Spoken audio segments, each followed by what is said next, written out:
காலை வேளையில் ஆவியானவர் நம்மோடு இடைபட விரும்புகிற 3 ஆராதனை என்று சொன்னாங்க. ஒன்று இந்த ஆராதனை, அடுத்தது ஆங்கில ஆராதனை. அப்படிதானா? இந்த 3 ஆராதனையிலையும் என்னுடைய ஒரே செய்தியினுடைய தொடர்ச்சியை பேசுவேன். இதே ஒரே செய்தி தான், அந்த செய்தியினுடைய தொடர்ச்சி 3 பகுதிகளாக அந்த செய்தியை பேசுவேன்.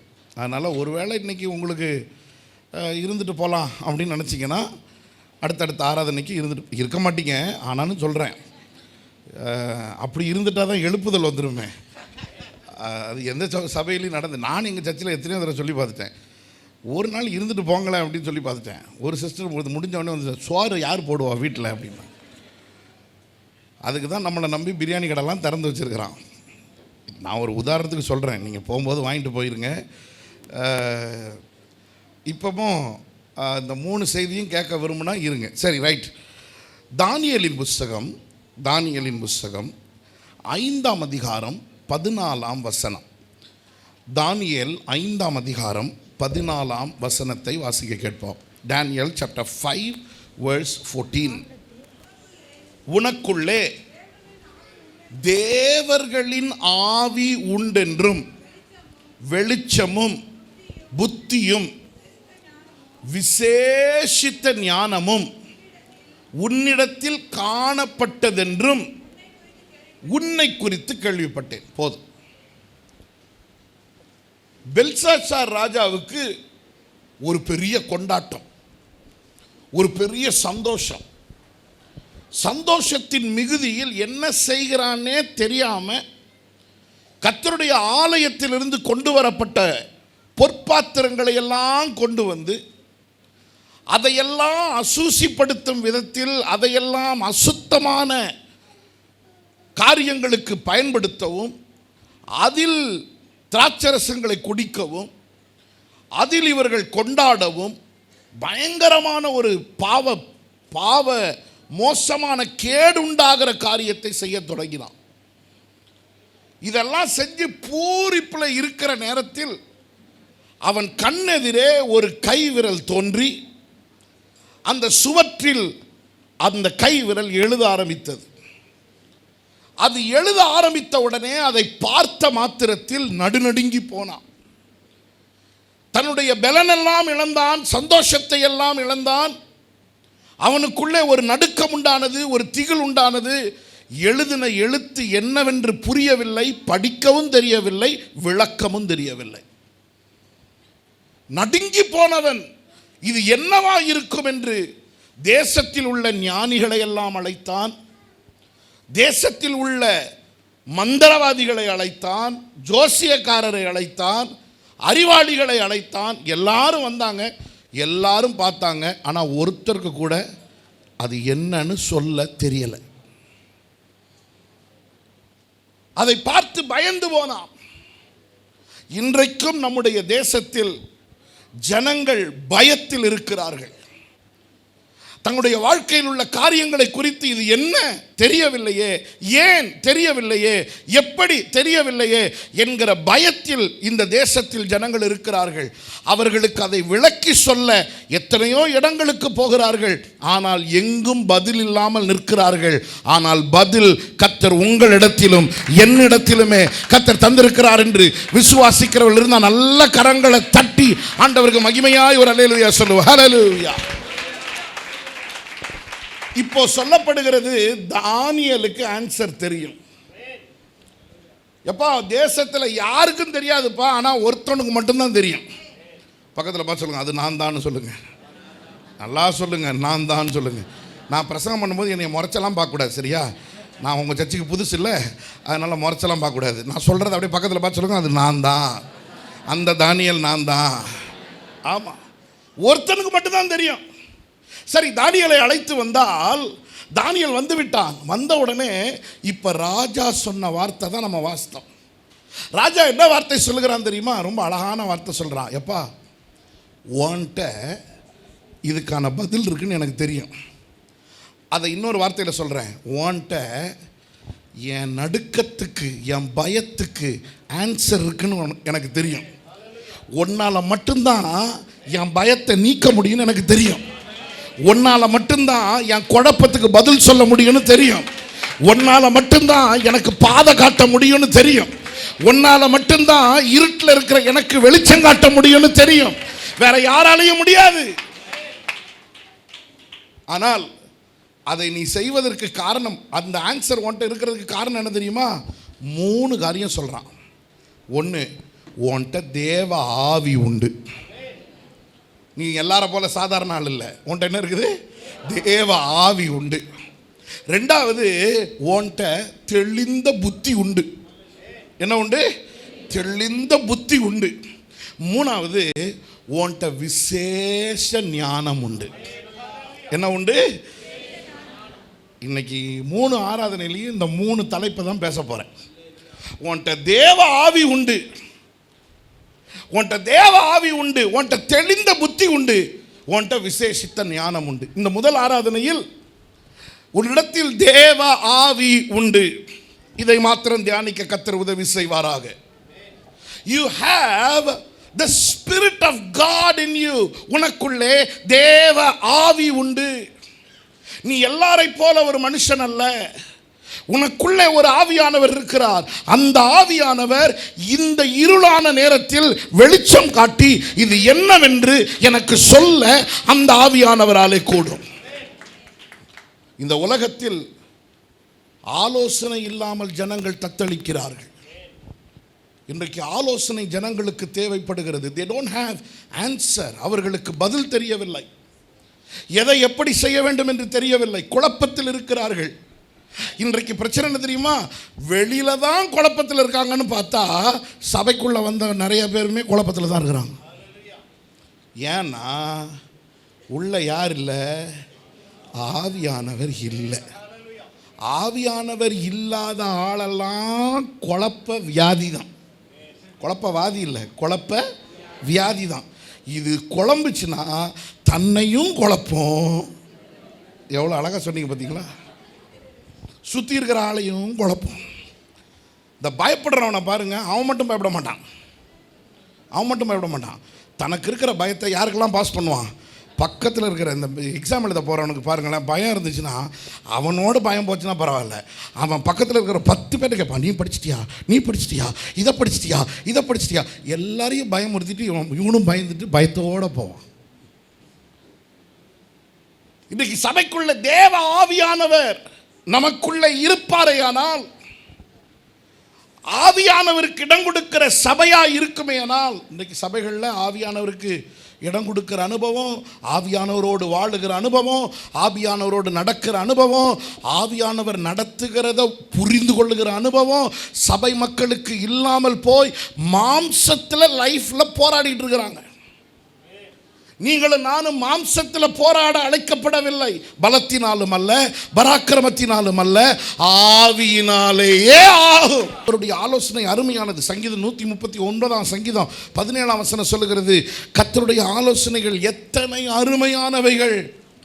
உலகத்தில் உள்ள எந்த ஆலோசனை காட்டிலும் ரொம்ப அருமையான ஆலோசனை தருகிறவர் நம்முடைய கர்த்தர் ஒருவர் மாத்திரமே என்று விசுவாசித்தா கைகளை உயர்த்தி ஒரு அல்லேலூயா சொல்லுவோம். ஹல்லேலூயா.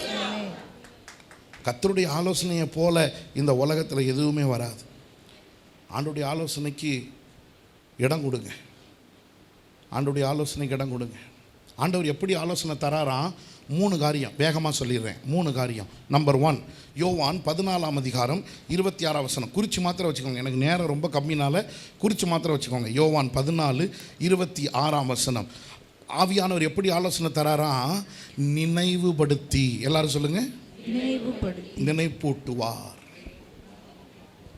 14:26 14 என் நாமத்தினாலே பிதா அனுப்ப போகிற பரிசுத்த ஆவியாகிய தேற்றரவாளனே எல்லாவற்றையும் உங்களுக்கு போதித்து நான் உங்களுக்கு சொன்ன எல்லாவற்றையும் உங்களுக்கு நினைப்பூட்டுவார். He will remind.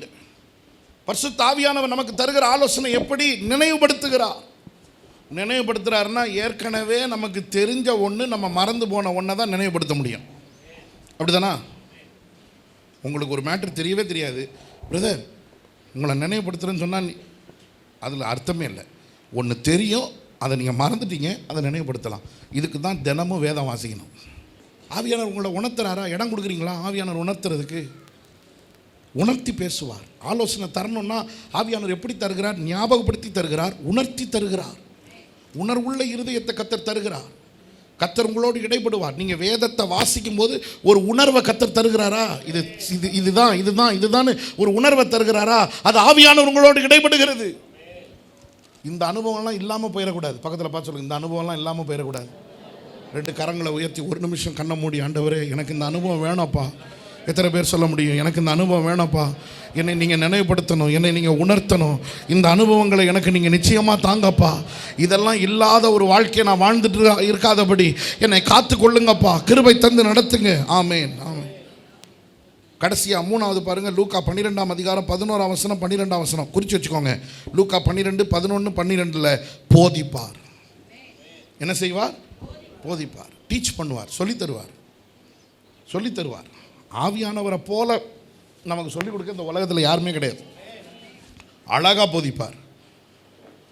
ஒவ்வொரு வாரமும் ஞாயிற்றுக்கிழமை ஆராதனையில் கர்த்தர் உங்களோடு போதிக்கிறாரா இல்லையா? ஆராதனைக்கு வரும்போதெல்லாம் கர்த்தர் உங்களை போதித்து கொண்டே இருக்கிறார். சிலர் நினைக்கிறாங்க சர்ச்சுக்கு வந்தால் ஆண்டவர் ஒரு அற்புதத்தை தீர்க்க தரிசனம் சொல்லுவார், ஒரு அற்புதம் நடக்கும். இது மாத்திரம் இல்லைங்க, அதுவும் ஒரு பார்ட் ஆஃப் வர்ஷிப், ஒரு பார்ட் ஆஃப் ஆராதனை தான். ஆனால் ஆராதனையில் கர்த்தர் நம்மை போதித்து நமக்கு அறிவு வளர்த்து நம்மை உருவாக்குகிற தேவனாக இருக்கிறார். நல்லா போதிக்கிறார். அதனால தான் நான் எப்பவும் சொல்லுவேன், ஆராதனைக்கு வரும்போது கட்டாயம் கையில் ஒரு டைரி பேனா இருக்கணும், எழுதணும். கர்த்தர் என்ன பேசுகிறாரோ அதை எழுதணும். வேதம் வாசிக்கும் போது சும்மா வாசிக்கக்கூடாது, கையில் ஒரு நோட்டு பேனாவோட தான் பைபிள் வாசிக்கணும். கர்த்தர் பேசுகிறத உடனே எழுதணும். போதிப்பார், சொல்லிக் கொடுப்பார். நம்ம ஆண்டவரை போல சொல்லிக் கொடுக்குறதுக்கு இந்த உலகத்தில் யாருமே கிடையாது. அல்லேலூயா. சில நேரம் என்ன ஆலோசனை, என்ன சொல்லன்னு யோசிக்கிற நேரத்தில் என்ன சொல்லணும்னு சொல்லிக் கொடுப்பார். கனெக்டாக இருந்தீங்கன்னா எந்த நேரத்தில் என்னத்தை பேசணும்னு போதிக்கிற ஆவியானவர் உங்கள் கூட இருப்பார்.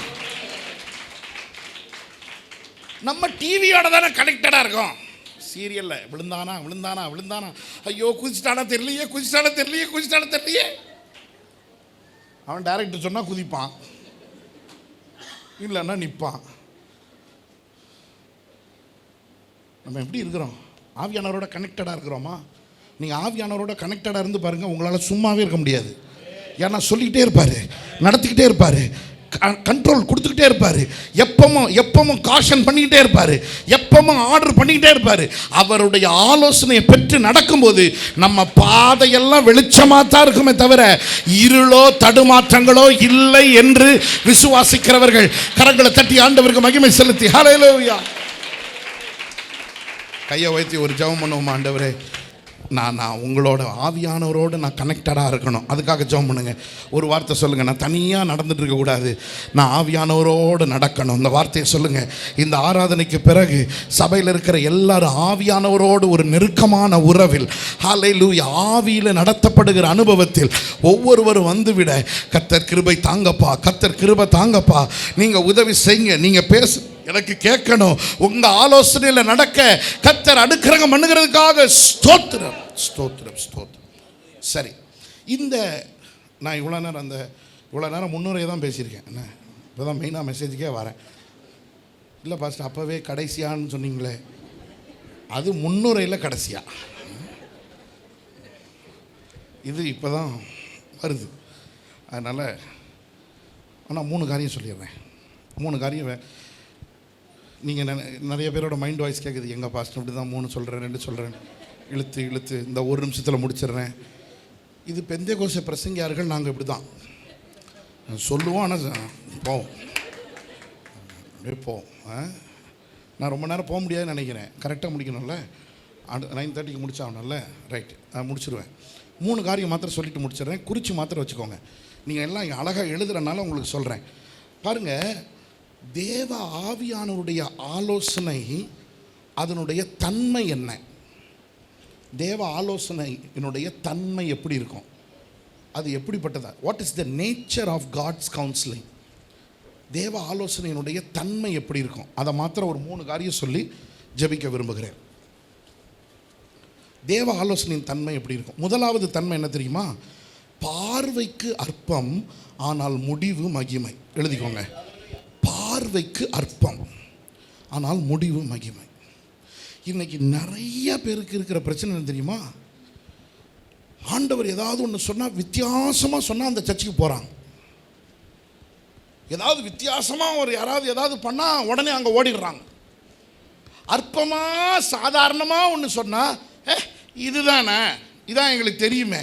ஆனால் அந்த தெரியுங்கிறதுல தான் கர்த்தர் தம்முடைய வல்லமையை வைத்திருக்கிறார்.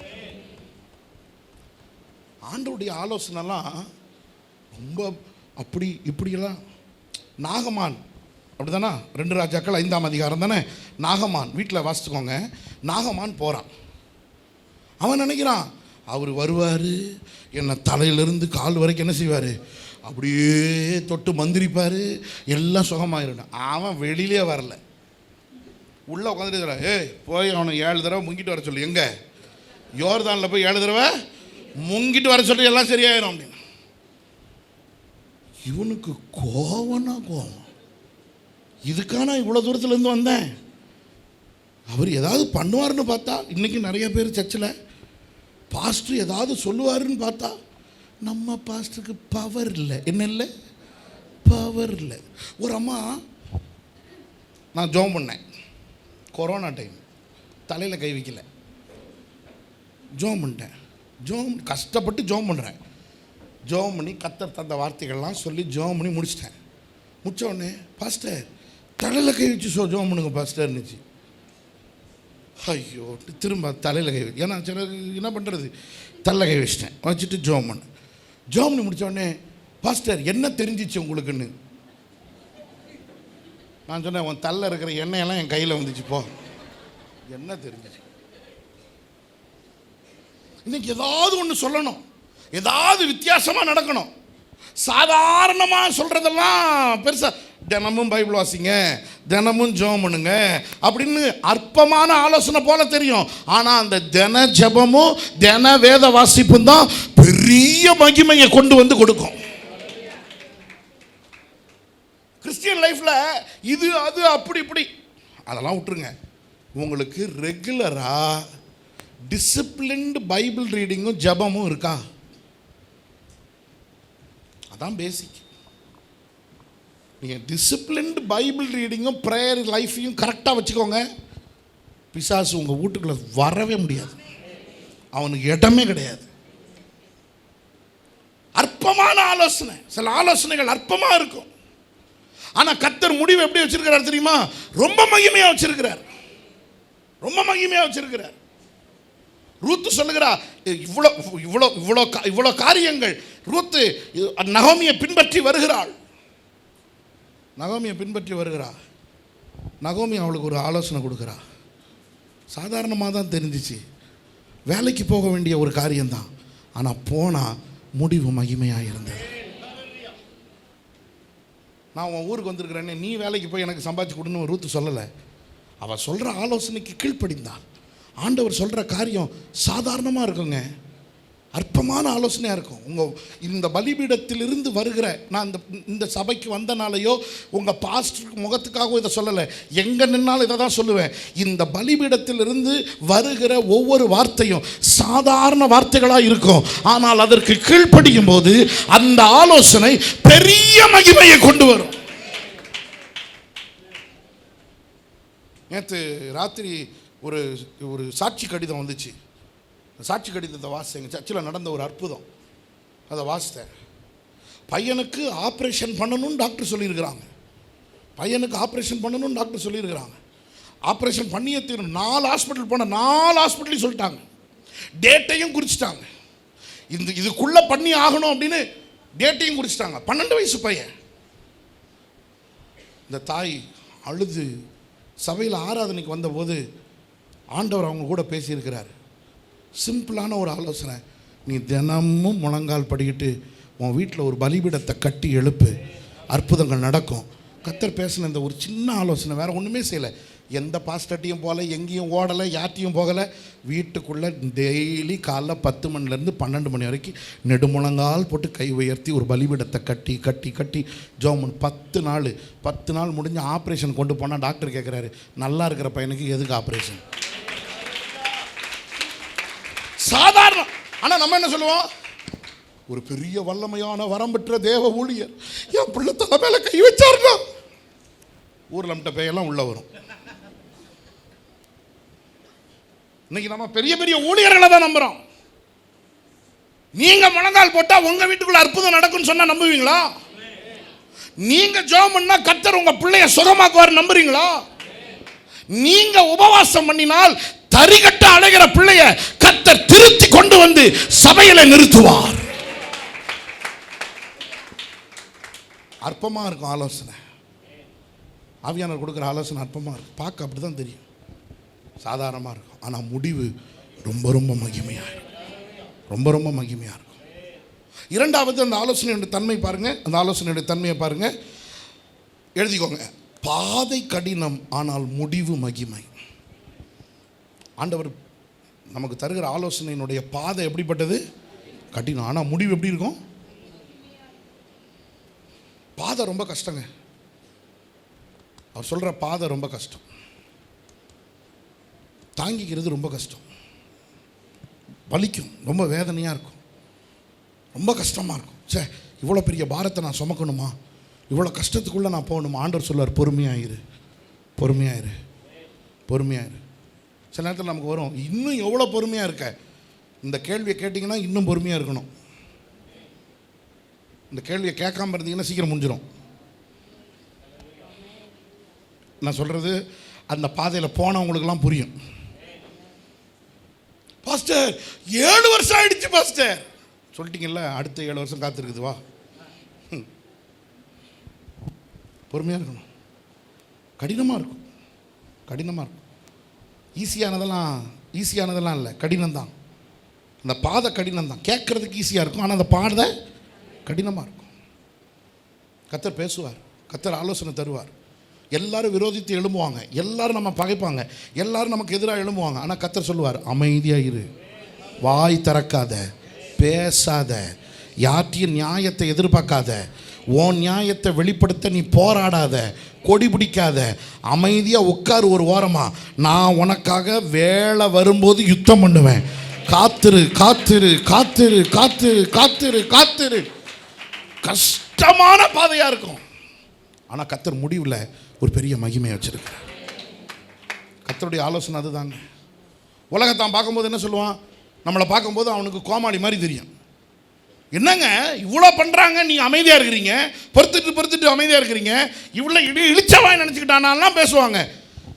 யார் பேசுகிறாங்க? சில நேரம் காத்திருக்கிறதுக்கு நம்ம கூட ரெடியாக இருப்போம், ஆனால் அந்த கூட இருக்கிறது இருக்குது பாருங்க, பலூனை ஊதி ஊதி பதில் ஊதி ஊதி ஊதி ஊதி நமக்கு ப்ரெஷர் ஏற்றி வெடிச்சிடக்கூடாது. பொறுமையாக இருக்கணும். ஒரு நேரம் வரும், உங்களுக்காக வழக்காடுகிறவர் எழும்புவார், உங்களுக்காக யுத்தம் பண்ணுகிறவர் எழும்புவார், உங்களை வெக்கப்பட விட மாட்டார். இந்த ஆராதனையில் சிலருக்கு கர்த்தர் திட்டவட்டமாக பேசுகிறார், நீ இன்னும் பொறுமையாயிரு, நீ பொறுமையாக இருந்த இன்னும் பொறுமையாயிரு, உனக்காக நான் ஒரு அற்புதத்தை நிச்சயமாக செய்வேன், சொன்னதை செய்து முடிக்கும் அளவோ நான் உன்னை விட்டு விலகுவதும் இல்லை, உன்னை கைவிடுவதும் இல்லை, கர்த்தர் சொன்ன வாக்கு நிச்சயமாக நிறைவேறும், பொறுத்திரு. பொறுமையா இருங்க. கடினமான பாதை, நான் முடிவு மகிமை. கடைசியாக பாருங்க, 3வது பாருங்க, புரிதலுக்கு குழப்பம் ஆனால் முடிவு மகிமை. கர்த்தருடைய ஆலோசனை புரிஞ்சிக்கவே முடியாது, புரிதலுக்கு குழப்பம். திராட்சை ரசம் இல்லைன்னு சொன்னால் தண்ணி எடுத்துன்னு வாங்கங்கிறாரு. நமக்கு எப்படி இருக்கும்? திராட்சை ரசம் இல்லை, காலி ஆகிடுச்சின்னு சொன்ன உடனே என்ன சொல்கிறாங்கன்னா தண்ணி எடுத்துகிட்டு வாங்கங்கிறாரு. யுத்தத்துக்கு போகணுன்னு சொன்னால் மியூசிக் வாசிக்கிறவங்களெல்லாம் முன்னாடி போங்கங்கிறார். யுத்தத்துக்கு போகணும் அப்படின்னா யார் முன்னாடி போகணுமா? மியூசிக் வாசிக்கிறவங்களாம் முன்னாடி போகணும். மியூசிக் வாசிக்கிறவன் போயிருப்பானா? அவனுக்கு எப்படி இருந்திருக்கும்? ஒருவேளை நம்ம அந்த மியூசிக் டீமில் இருந்திருந்தோன்னா, டேய் முதல்ல எங்களை பலி கொடுத்துட்டு அப்புறம் என்னடா யுத்தம் நடத்த போறீங்க, யாராவது 4 பேர் ஈட்டிக்கிட்டே பிடிச்சிட்டு முன்னாடி போங்கடா. ஆனால் அப்படி போகல. பாட்டு பாடுறவங்களும் யுத்தம் பண்ணுறவங்களும் மியூசிக் வாசிக்கிறவங்களும் முன்னால் போகிறாங்க. சம்மந்தமே இல்லாமல் அவன் மீதியானியன் எப்பன்னு இருக்கிறான். இவன் கண்ணில் மாட்டினானே அவனை தொலைச்சி கட்டிடுவான். அப்படி இருக்கிறவன்ட்ட போயிட்டு அவன் பக்கத்தில் போய் பானையை உடைச்சிட்டு எக்காலத்தை ஊதிட்டு தீவட்டியை உயர்த்தி பிடிக்கின்றாரு. சும்மா இருக்கிறவன் கையில் கத்தி வச்சுருந்தா அவன் வந்தால் ஏதாவது குத்துறதுக்கு ஏதாவது உதவும். தூங்கிட்டு இருக்கிறவனை உசு பேத்தி விடுறாரு. பானையை உடை, தீவட்டியை பிடி, எக்காலத்தை ஊது.